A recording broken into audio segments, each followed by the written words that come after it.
go. Alors regardez, on a deux petits coffres forts. Dedans, il n'y a rien. Et ça, c'est une bague magique. À chaque fois qu'on fait un petit peu de bruit sur la table avec les coffres, et ben c'est pratique. Parce qu'on arrive à faire apparaître de l'argent. Cette pile de pièces, si je la mets de côté juste là, et que je fais du bruit de l'autre côté avec l'autre coffre-fort, et ben c'est bon. Les pièces se sont échappées. Et elles sont passées directement de l'autre côté. Alors déjà, c'est très magique. Alors on peut faire encore mieux que ça. Est-ce que s'il te plaît, tu veux bien me tendre ta main bien à plat? Approche-toi. Je te prête mes sous, le coffre. Et pour qu'elle ne puisse pas s'échapper, ferme bien ta main s'il te plaît. Je te remercie.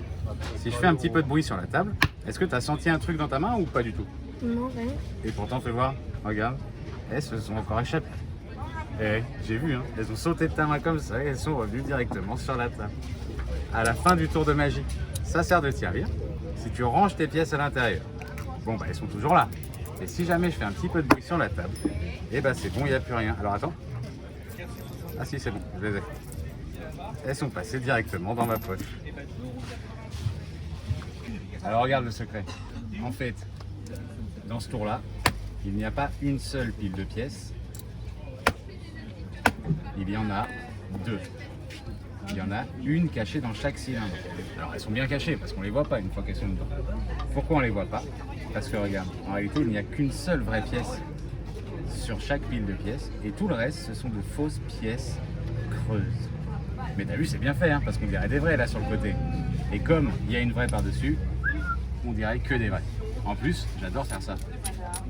On entend comme s'il y avait plusieurs pièces, alors qu'en réalité il n'y a que la première qui fait du bruit.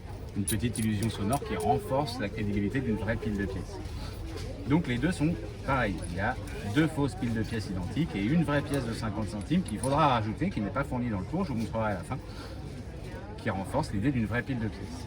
Est-ce que vous voyez qu'il y a un petit trait là en bas des pièces? Vous le voyez? Oui. Ouais. Et bien c'est grâce à ça qu'elles vont se bloquer à l'intérieur. Regarde, tu vas le faire en même temps que moi. Prends le petit capuchon s'il te plaît et recouvre les pièces par-dessus. Tu recouvres par-dessus les pièces. Appuie un peu et ça y est, disparu. T'as vu?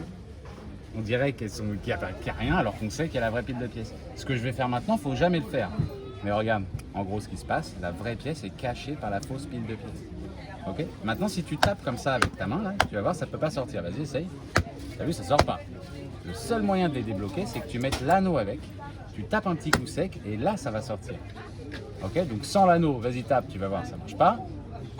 Avec l'anneau, si tu mets les deux ensemble, tu tapes un coup sec, voilà, ça sort. Bien joué. Maintenant, pour les faire disparaître, il faudra que tu penses à enlever l'anneau. Parce que si tu gardes l'anneau une fois que tu as tapé pour les rentrer, là, ça ne marche pas. Il faut enlever l'anneau, recouvrir et appuyer un peu pour que ça disparaisse. Donc, je répète, sans l'anneau, tu appuies, ça rentre, donc ça disparaît. Avec l'anneau, tu tapes un coup sec, ça sort. Quand tu soulèves, une fois que tu as tapé fort, soulève doucement. Ne soulève pas trop fort, parce que si tu soulèves trop fort et trop de travers, ça peut faire ça. Donc, c'est un petit réflexe à prendre, ça, tu tapes fort et tu soulèves doucement. Le mieux, c'est d'attraper l'anneau en même temps. Donc, maintenant que tu as compris comment les rentrer, comment les sortir, eh ben, il faudra que tu t'entraînes à faire tout le tour de magie. Donc, regarde la vidéo de démonstration juste avant. Je te remontre quand même une fois. Au début, tu dis qu'il n'y a rien. Tu prends l'anneau, tu tapes, boum, tu viens de faire apparaître des pièces. Ça, c'est le premier tour de magie. Ensuite, tu refermes avec le capuchon. Tu ne montres pas tout de suite qu'elles ont disparu. D'abord, tu les débloques avec l'autre. Pareil, tu ne montres pas tout de suite qu'elles sont là. En premier, tu montres qu'elles ne sont plus ici. Et tu fais croire que la pile de pièces vient de voyager d'un gobelet à l'autre. Quand tu demandes la main de quelqu'un, tends-moi ta main s'il te plaît bien à plat. Tu mets les pièces dans la main de quelqu'un. Tu fais attention que la personne ne bouge pas. Sinon, ça fait ça. Okay? Donc, ce qui se passe, c'est que moi, je les tiens jusqu'à ce que je referme avec le capuchon. Là, je demande à la personne de fermer la main. N'appuie pas dans sa main, sinon ça paraît suspect. C'est lui-même qui va appuyer. En attendant, tu les sors avec la bague. Tu ne montres pas tout de suite qu'elles sont là. Tu dis, vous avez senti quelque chose? Ouvrez la main. Les pièces n'y sont plus. Si jamais la personne n'a pas appuyé assez fort. On sait jamais. Tu l'attrapes tout de suite sur le côté, comme ça, si jamais ça ne peut pas tomber.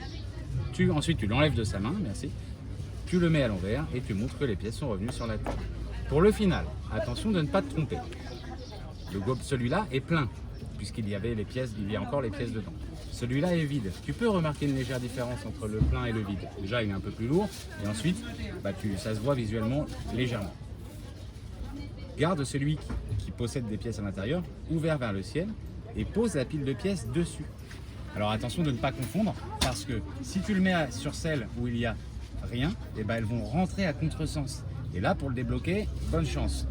Donc, voilà. Pense bien à mettre la pile de pièces sur celui qui possède déjà des pièces. Ensuite, referme avec l'ensemble.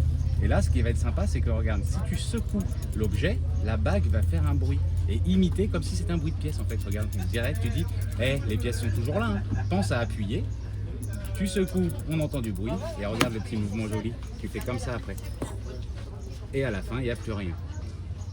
Entraîne-toi bien. Pour le tien, tu l'as reçu comme ça. Donc là, je vais juste te montrer un truc, si jamais.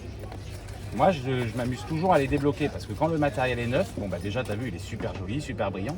Seulement, cette fois-ci, il faut taper un peu plus fort qu'avec le mien. Le mien, il a quelques années. Donc pour les débloquer, pense à bien taper fort la première fois. Ça, tu le mets à la poubelle et pense à rajouter une vraie pièce de 50 centimes sur chaque. Comme le matériel est tout neuf et bien brillant, pense à mettre des pièces de 50 centimes. Essaye de trouver des pièces de 50 centimes bien brillantes. Ne mets pas une bien brillante d'un côté et une un peu moche de l'autre côté, sinon on va remarquer que c'est pas la même pile de pièces. Après, si tu trouves deux pièces de 50 centimes moches, c'est pas grave, hein, ça fera le taf. On ne remarque pas la différence, mais idéalement, c'est quand même mieux d'avoir des pièces bien brillantes. Voilà, entraîne-toi bien, amuse-toi bien et bonne magie.